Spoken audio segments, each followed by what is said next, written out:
Este mensaje se titula Guardianes del Altar. Guardianes del Altar. Y en especial vamos a centrarnos en el versículo 3 que dice: aún el ave ha hallado casa y la golondrina nido para sí, donde poner sus polluelos. Tus altares, oh Señor de los ejércitos, Rey mío y Dios mío.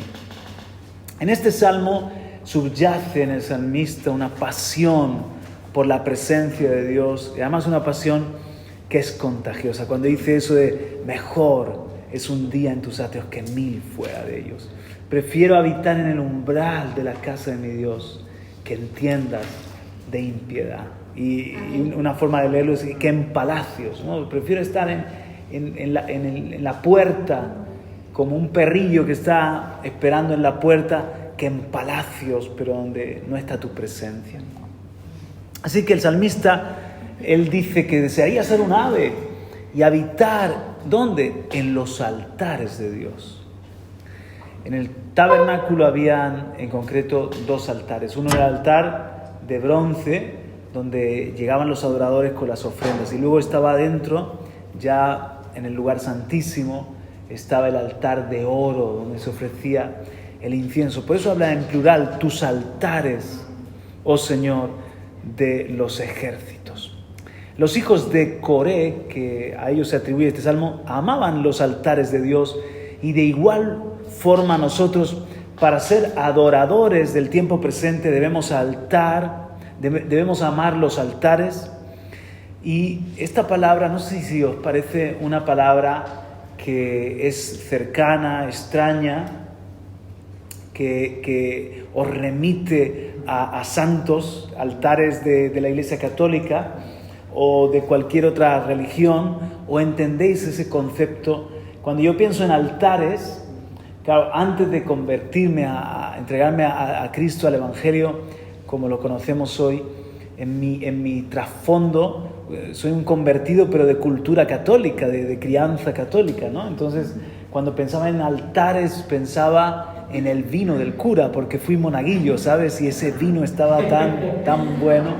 Cuando pienso en altares, en ese tiempo, pues olía a cirio, ¿no? Pensaba en procesiones y en todo esto. Hay otros hermanos que al hablar de altares, porque tienen un trasfondo espiritista o santero, etcétera, la connotación, lo que les viene al pensamiento, en cambio, es algo que tiene más que ver con ese mundo oscuro. Pero desde que me convierto, al hablar de altar, yo me imagino a Abraham, ¿verdad? Construyendo un altar con piedras y ofreciendo a su hijo, pero el Señor le dijo: no, ya sé que me temes, y en su lugar ofrece un carnero. Yo me imagino a David, ¿verdad?, en el monte Moria, que hace un altar también allí, le compra la era Arauna a Hernán Jebuseo, entonces con los bueyes hace un sacrificio al Señor y sube en olor fragante, con la leña, usa los yugos como leña y hace esa ofrenda. O pienso en el altar de Noé, cuando sale el arca y lo primero que Noé hace es ofrecer aves limpias, animales limpios al Señor, y el Señor dice que percibió ese gesto del adorador como olor fragante. El altar, ¿qué es el altar? La palabra altar es un término muy importante en la Biblia. Mirad, aparece 370 veces, 22 ocasiones en el Nuevo Testamento, 348 en el Antiguo Testamento. Este mensaje se titula así: Guardianes del Altar, y vais a ver que tiene mucho que ver con nosotros aquí en la Vega Baja. Cuando hablamos de altar, nos referimos ahora, trasladándolo a nuestros días, a nuestra entrega y adoración a Dios. Porque en el altar se ofrecían sacrificios, ofrendas, y el animal era un representante, o por decirlo así, un sustituto del adorador. Era como decir: Señor, mi vida es entera para ti. Un holocausto, una vida entregada en totalidad, Señor. Una vida que quiero que ascienda. ¿Qué pasaba con los altares? Que el humo asciende, el fuego asciende también. Todo lo que se ofrecía al Señor lo mecían en señal de reconociendo que Dios está en los cielos y que ese adorador, a través de esa ofrenda, quería llegar al mismo trono de Dios y agradar al Señor. Así que en el nuevo pacto, el altar es el corazón, ¿verdad? Y la ofrenda sería todo lo que hacemos por y para Dios. O sea, no solamente pues venir a la iglesia o cantar, nuestra obediencia, nuestra humillación, nuestra santidad, querer vivir una vida de pureza, nuestro amor por los demás, nuestras contribuciones, ofrendas en economía, todo eso es ofrenda en el altar, y el altar ahora vendría a ser nuestro corazón. O sea, Dios mira el corazón, lo entregamos para Dios de corazón. De nada sirve, por ejemplo, lo que hemos cantado, que por cierto, que me he sentido tan a gusto con vosotros adorando, como que éramos un solo coro, ¿no? Teníamos un mismo corazón. ¿Lo has sentido? Y creo que Dios se ha agradado de la ofrenda que le hemos dado. Pero de nada hubiese servido de labios solamente. Lo importante es que era de corazón. Afinemos más o menos, ¿eh? Muy bien. Podemos hablar también nosotros en plural, como en el Salmo 84:3 que dice tus altares. Podemos hablar en plural en la actualidad debido a que existen 5 altares bien diferenciados. ¿Cuántos altares? 5. 1 es el altar personal. 2, el altar de familia, o sea, nuestra adoración familiar. 3, los altares de cada iglesia local, es decir, de las congregaciones. Aquí en APR Vega Baja tenemos un altar de iglesia y otro ahí en Murcia y en cada congregación. 4, los altares de Dios en los medios de comunicación. Por ejemplo, nosotros que tenemos el honor de tener medios de comunicación, es un altar para Dios. Hasta Dios nos ha movido, el mismo Señor nos movió a crear o producir una emisora que se llama Altar 724. Tiene 24 horas. ¿La habéis escuchado alguna vez? ¿Sí? Y tiene 24 horas de adoración. A mí también me hace mucho bien. A veces me voy a duchar, me la pongo, estoy orando y me ayuda, o leyendo la palabra, y es un momento que te ayuda a conectar con Dios, ¿no? Bueno, los medios de comunicación. Y 5, los altares que levantamos como cuerpo de Cristo. Ahora ya no solamente de una iglesia local, sino la iglesia en unidad de una ciudad, o de una región, o de un país. Hace poco hemos tenido un evento en España, Oramos por ti. Pues eso es la iglesia, poniéndonos de acuerdo por la pandemia. Lo hemos hecho a través de Zoom, creo que ha sido a través de los medios de comunicación, pero nos hemos puesto de acuerdo para orar, y eso ha sido un altar para el Señor. Y si dijéramos, imaginad que nos juntamos iglesias de la Vega Baja congregación y decimos, vamos a hacer una reunión, alabamos al Señor, compartimos una palabra, hacemos una marcha por la calle, en esa unidad también hay un poderoso altar. Así que, ¿cuántos altares? 5. A ver si me ayudáis a recordar. El primero era personal, familiar, medios de comunicación, el corporal. Perfecto, oye, muy bien. Este es un principio que hemos aprendido con el paso de los años. El altar atrae a los adoradores. El altar tiene un poder de atracción, es como un imán. Aquellos que aman a Jesús y están agradecidos con Dios son atraídos por los altares, aman el altar. Por ejemplo, ¿os ha pasado que habéis invitado a un amigo, todavía no le ha tocado el Señor y está en la reunión y tú estás allí llorando y estás allí tocando el cielo con la mano y el otro está diciendo, oye, pero ¿esto qué es? ¿Qué gente tan rara, ¿no? ¿Qué han tomado, ¿no? Esta gente? Porque todavía no son adoradores, todavía no se les ha revelado la gracia. Pero una vez que se te revela la gracia, entonces tú quieres amar a Jesús. A ti te gusta estar donde hay adoración en espíritu y en verdad. No solo el altar atrae a los adoradores, sino que también, y este es el punto, los adoradores deben cuidar el altar. El altar es para los adoradores y los adoradores son para el altar. Uno de los síntomas de la apostasía en Israel es que el altar se descuidaba.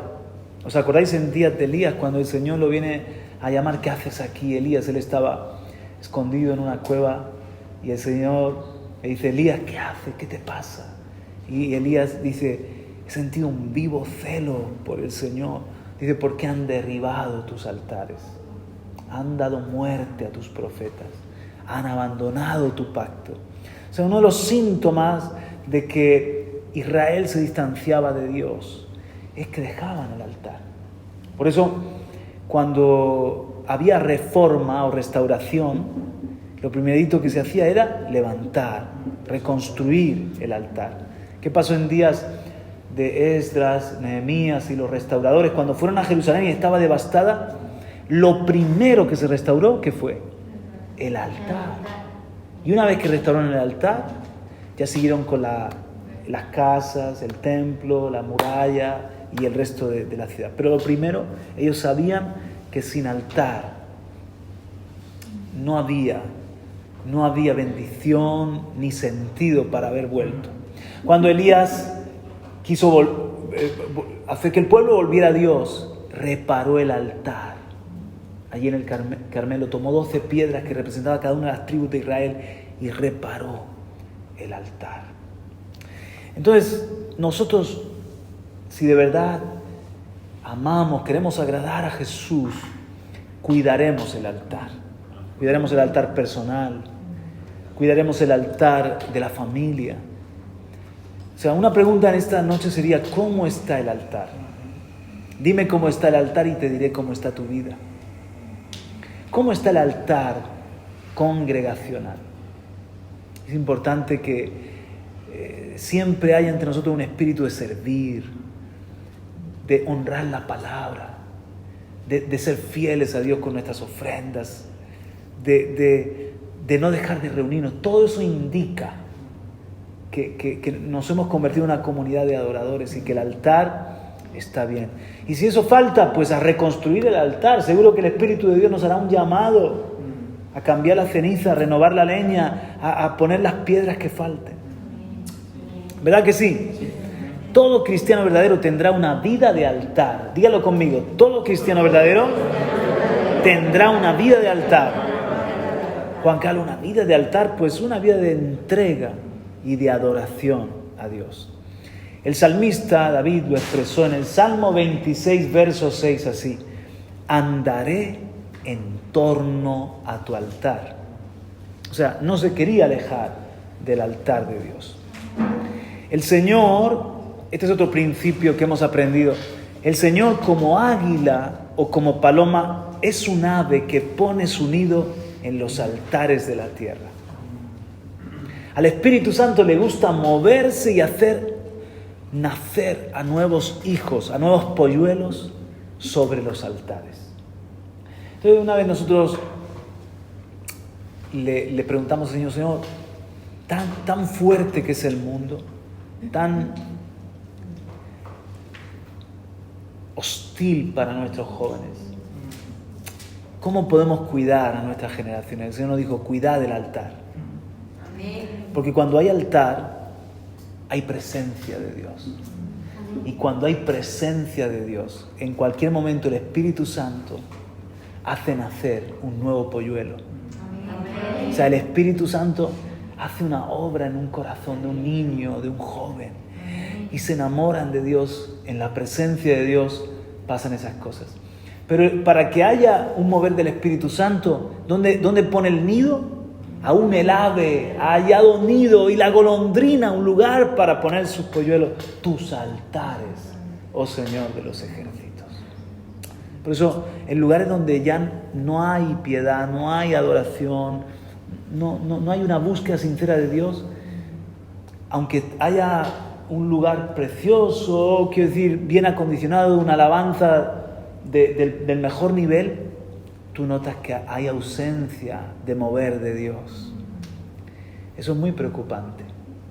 Y por el contrario, podemos estar en un lugar sumamente pequeño, humilde, sin atractivo aparente, cantando de una manera como hoy lo hemos hecho, sencilla, pero si hay un altar saludable, cuidado, te aseguro que el Espíritu Santo se mueve en ese lugar. Se mueve en ese lugar.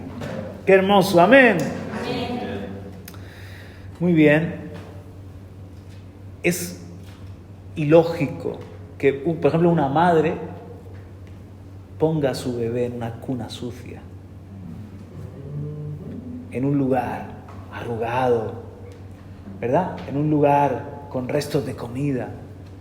No, porque es algo valioso su bebé. Así el Espíritu Santo no pone vida nueva, no hace nacer a nuevos hijos donde no hay un nido preparado para él. Entonces, si queremos que más oriolanos, más vegabajenses, más no sé el gentilicio, almoradienses, bigastrenses, no como sea. ¿Eso es así? Callosino, los que tienen callos son esos. Entonces, si queremos más que más vecinos y amigos, ¿verdad?, nazcan en medio nuestro, el nido hay que tenerlo bien cuidado, tus altares. Es bueno que nosotros entendamos que si no son adoradores, no van a permanecer cerca del altar, porque el altar solo atrae a los adoradores. O sea, claro, si tú haces una iglesia y la montas en torno a un show, a un carisma del hombre, como hablábamos al principio de la reunión, a una serie de actividades, será un club más que una iglesia, una asociación cultural o de amigos. Pero si somos un lugar de altar, solamente van a querer seguir buscando a Cristo y viniendo a este lugar aquellos que sean adoradores, porque el altar atrae a los adoradores. Otro principio, y ya nos metemos en algo aún más profundo. Donde hay un altar, se abre una vía de comunicación con el cielo. A lo largo de toda la Biblia, en el Nuevo y Viejo Testamento, podemos aprender cómo el altar levantado para Dios, abre un conducto o un camino a través del cual sube nuestra adoración y baja la bendición de Dios. Es un camino de ida y vuelta, de doble dirección. Sube nuestra adoración y baja su presencia, su refrigerio, sus ángeles y su palabra. De esta manera, el altar se convierte en una puerta abierta para que el cielo esté presente en la tierra. ¿Quieres cielo en tu casa? Cuida el altar y abre la puerta a toda la bendición de Dios. ¿Quieres cielo en tu trabajo? Sé un hombre de oración. Sé un hombre que te ofrenda para Dios en tu trabajo. Te conviertes en alguien que abre un conducto, que abre una puerta para la bendición de Dios. Amén. Y así, si vamos a un hospital porque enfermamos, nos tienen que operar, porque otra vez vas a dar a luz, en esa habitación levanta un altar para Dios con tu oración, tu reconocimiento de Cristo, y allí se abre una vía de comunicación con el cielo. El Señor sube tu ofrenda y el Señor se hace presente. ¿Lo has experimentado eso? De esta manera el altar se convierte en una puerta abierta para que el cielo esté presente en la tierra.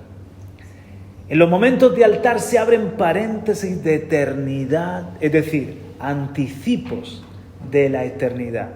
Por eso nos unimos al sentir del Salmo 84 para decir: cuán preciosas son tus moradas, oh Señor de los ejércitos. Recuerdo una vez mi hermano David, que algunos lo conocéis, estaba al borde de la muerte, había tenido un grave accidente de tráfico. Nunca olvidaré cuando llegué a la UCI y me asomé y vi que su cabeza era el doble del tamaño de una cabeza normal. Era un monstruo, porque el golpe se lo había llevado en el pecho, se perforó su pulmón y en la cabeza. Esa noche los médicos nos dijeron que preparáramos todo y que lo más probable es que no pasara de aquel día. En la UCI sabéis que no puedes estar 24 horas con el paciente. Mis padres tuvieron que esperar en aquella oscura habitación de este tamaño aproximadamente, y allí había que estar en silencio. Eran las horas de la madrugada. Pero tuve una experiencia impresionante porque mi madre estaba angustiada, como no puede ser de otra forma. Entonces, estaba con ella, mi padre estaba afuera hablando con otros médicos y yo comencé a cantar una canción de Jesús Adrián Romero que dice esperar en ti. ¿Os suena? Que dice esperar en ti, difícil sé que es. Mi mente dice no es posible.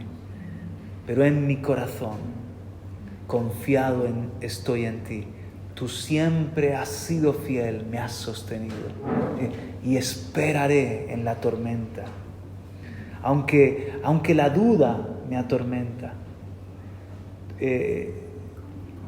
confiaré en tu promesa. Yo sé que siempre estás ahí. Bueno, algo así. En aquel entonces me la sabía bien. Y la canté, ¿no? En un susurro. ¿Sabes?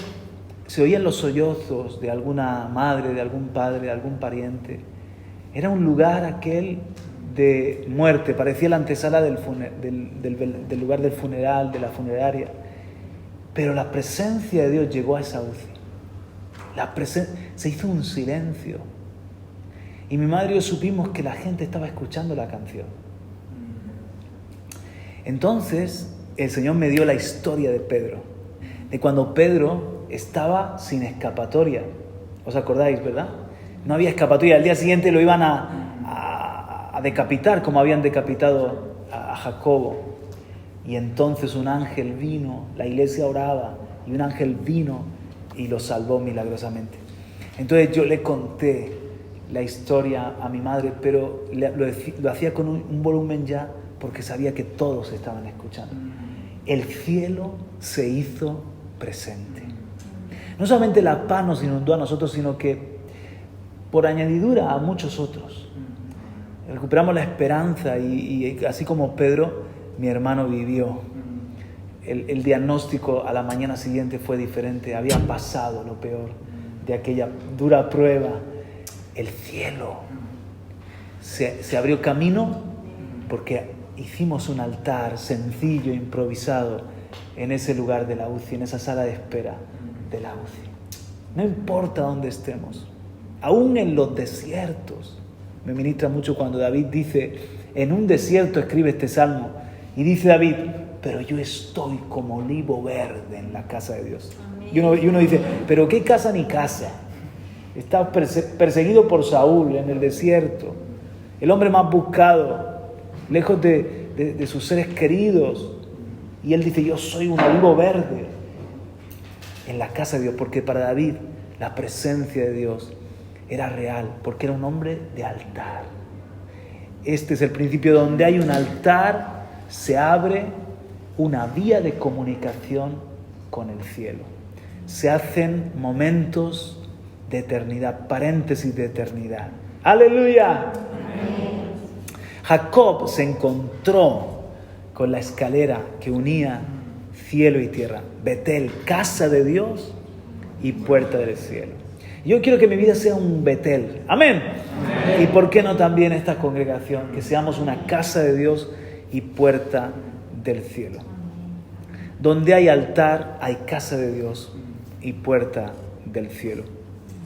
Cuando se consagra el altar, como lo consagró Jacob, encontramos un fluir, una circulación de vida. Jacob adoró, pero también dice que ángeles subían y bajaban por aquella escalera. Esto está en Génesis capítulo 28. Además, Dios habló desde lo alto de la escalera. Entonces ahí tú ves un fluir, una circulación. Es como la función respiratoria, donde fluye el aire. Es como la purificación de los riñones, fluye la sangre. Donde hay vida hay un fluir. Donde hay altar hay vida. Donde hay altar hay un fluir. Los altares comunican lo espiritual y lo natural.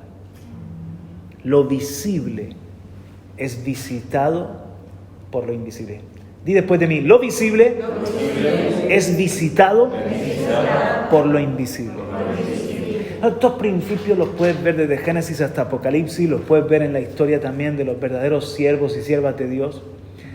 Y son principios tan ciertos que hasta el reino de las tinieblas los copia. El reino de las tinieblas levanta altares falsos. ¿Para qué?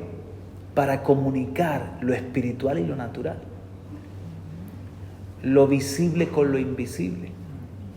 Y por otra parte hay una guerra de altares. ¿Hay una qué? Recuerda que esta enseñanza se titula Guardianes del altar. Hay una guerra de altares. ¿Qué es lo que más ataca el diablo? El altar. ¿Por qué?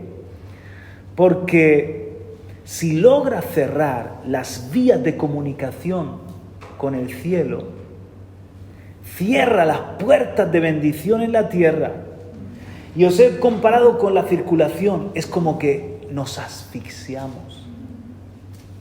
Es como que nos quedamos sin respiración. Os lo he comparado con la función circulatoria de la sangre, que es filtrada por los riñones. ¿Qué es lo que sucede cuando ya no hay esa buena circulación? Que hay una contaminación. Entonces, el diablo ataca, intenta anular, destruir, derribar los altares. Por ejemplo, en tu propia vida, que dejes de orar, que dejes de buscar de Dios, que dejes de venir a la iglesia, que se te quiten las ganas de leer la Biblia. Destruido el altar. ¿Qué es lo que va a pasar? Que vives una vida común y corriente. No hay cielo. No hay puerta abierta. No hay Betel, casa de Dios y puerta del cielo.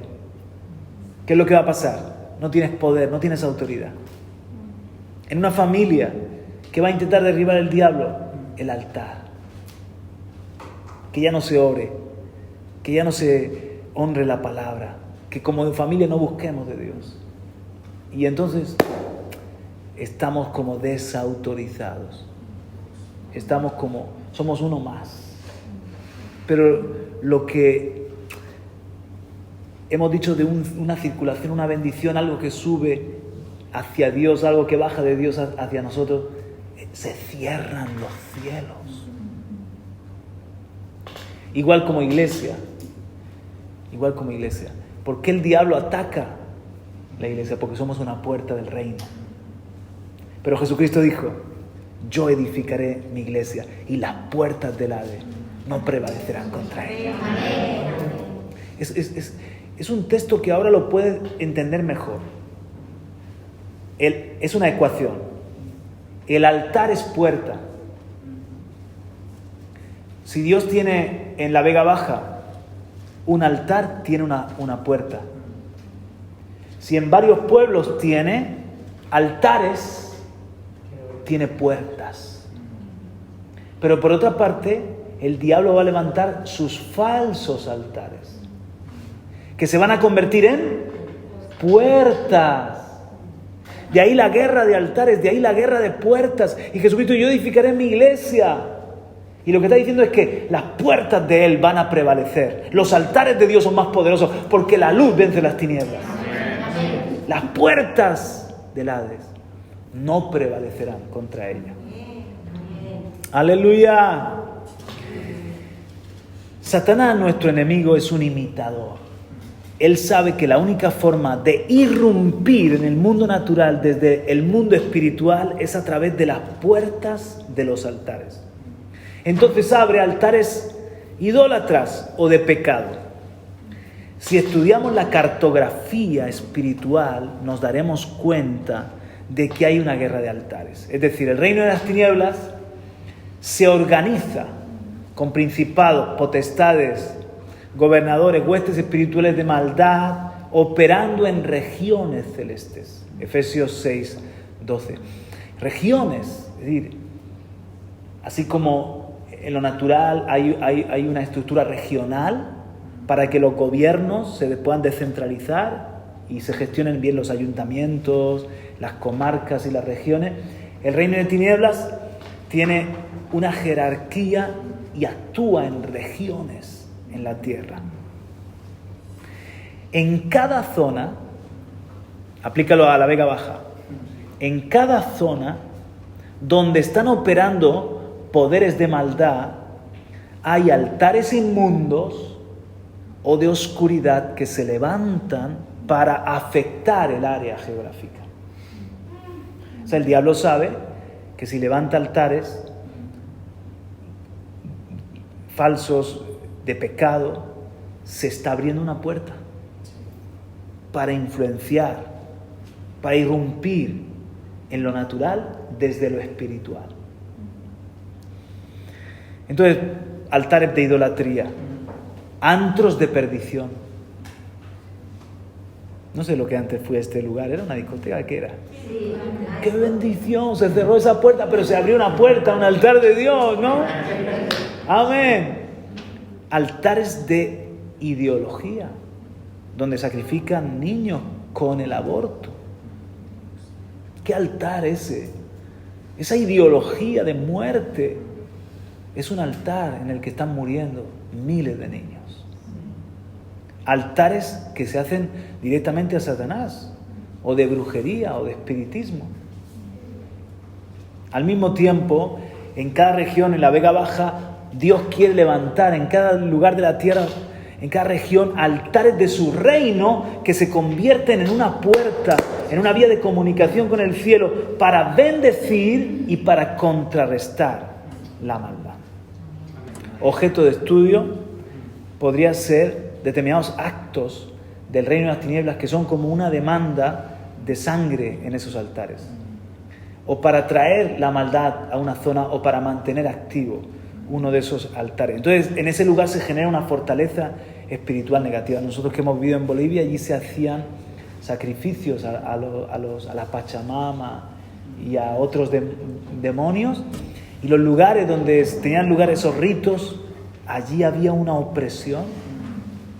Compañeros en el ministerio, incluso yo no lo he visto con mis propios ojos, pero compañeros en el ministerio incluso me han dicho que en determinados montes, cuando uno va, que son lugares paganos de idolatría, no solo encuentra restos óseos de animales, sino han encontrado restos humanos, porque el diablo pide ese tipo de sacrificios. Pero si nos ponemos a estudiar el crimen de las niñas de Alcácer, 1992, o el sacrificio de otra joven en Marmellar, en Tarragona, 1993, en la noche de San Juan, a ella la quemaron en un cementerio, a esta joven de Marmelar, en un aquelarre, y luego completaron el rito en una iglesia abandonada en la que encontraron pinturas satánicas. El secretismo de ambos casos, tanto el crimen de las niñas de Alcácer, como esta joven de Marmellar en Tarragona, este secretismo de ambos casos es inquietante. Se ha decretado secreto de sumario, se ha dificultado la investigación y son ejemplos de altares diabólicos que dañan o que corrompen terriblemente a una nación. Pero podríamos hablar de otros actos de idolatría o de sacrificios al reino de maldad que se realizan porque son altares que están activos. Cuantos más altares de ese tipo, entonces más enfermedad, más depresión, más suicidio, más divorcio. O sea, se hace presente el reino de las tinieblas con su acción de matar, robar y destruir. Pero cuando hay altares de Dios, eso es bendición para una nación. Yo, por ejemplo, tengo muchos amigos de República Dominicana. ¿Hay alguien aquí de República Dominicana? Bueno, Carlos, tú has estado allí, por supuesto. ¿Cuántos? 3 años estuviste? 3 años. ¿Y hay alguien más? No. Carlos, tú has pasado de República Dominicana a Haití. ¿Llegaste a visitar Haití? Me cuentan mis amigos de allí que uno ve en la misma isla 2 realidades, 2 mundos. En Haití, sequía, por la deforestación, se ve pobreza, hasta las catástrofes naturales afectan más a Haití. Y de este lado de la isla, en República Dominicana, ves más prosperidad, ves verdor, etc. O sea, hay una opresión en esa zona de Haití y hay otro ambiente diferente en República Dominicana. ¿A qué se debe? A los altares que predominan. En Haití predominan altares de macumba, santería, vudú y otras cosas, en República Dominicana predominan. Vosotros sabéis que hay mucho cristianismo, hay muchos adoradores. Barak es de allí, y Redimido, La mayoría de músicos son de Lili Guzmán, el mismo Juan Luis Guerra, ¿verdad? Cuánta gente que ha levantado un altar, y eso es bendición para la tierra. Dios nos llama a cuidar sus altares como guardianes. Que amemos los altares de Dios. Dime cómo está tu altar y te diré cómo está tu vida. Mira el que está al lado, mírale con cara así como de detective, de sospecha. Amén. Así que 5 altares que tenemos que cuidar. El personal, otra vez el familiar, congregacional, medios de comunicación y la iglesia a nivel cuerpo de Cristo. Si cuidamos estos altares, siempre habrá una puerta al cielo abierta para que suba nuestra adoración y para que baje su bendición. ¿Has aprendido algo? Sí. Me comprometo con vosotros a venir y a continuar con esta enseñanza. Amén. Padre, gracias por este tiempo aprendiendo juntos acerca de tus altares, Señor. Los amamos y tú también, Señor, amas los altares tanto que allí pones nido. Gracias porque hoy nos recuerdas y nos iluminas por tu palabra como el altar es puerta de bendición. El altar es como la respiración, el sistema de respiración de la iglesia. Ayúdanos a mantener fuerte nuestra adoración, nuestra vida de oración y de congregarnos y de la palabra y de caminar en comunión contigo allí donde estemos. Queremos cuidar el altar de casa, queremos cuidar el altar de iglesia, queremos cuidar el altar de los medios de comunicación, pero esos altares van a ser débiles y enfermos si no cuidamos cada uno el altar de nuestro corazón, Señor. Por eso, que tu palabra nos redarguya, que tu espíritu nos anime diariamente a que esté fuerte, a que esté bien atendido ese altar. Si somos sacerdotes, entonces tú nos has hecho guardianes de los altares. Y como congregación aquí en la Vega Baja, declaramos, creemos, decimos a los 4 vientos que hay un altar nuevo que se ha levantado para bendición de esta tierra y para que venga tu reino, Señor. Para que haya cielos abiertos sobre esta comarca y suban nuestras oraciones, nuestros cánticos, nuestro servicio y baje tu salvación a la tierra. Gracias porque tú lo estás haciendo. Recibe este aplauso en el nombre de Jesús.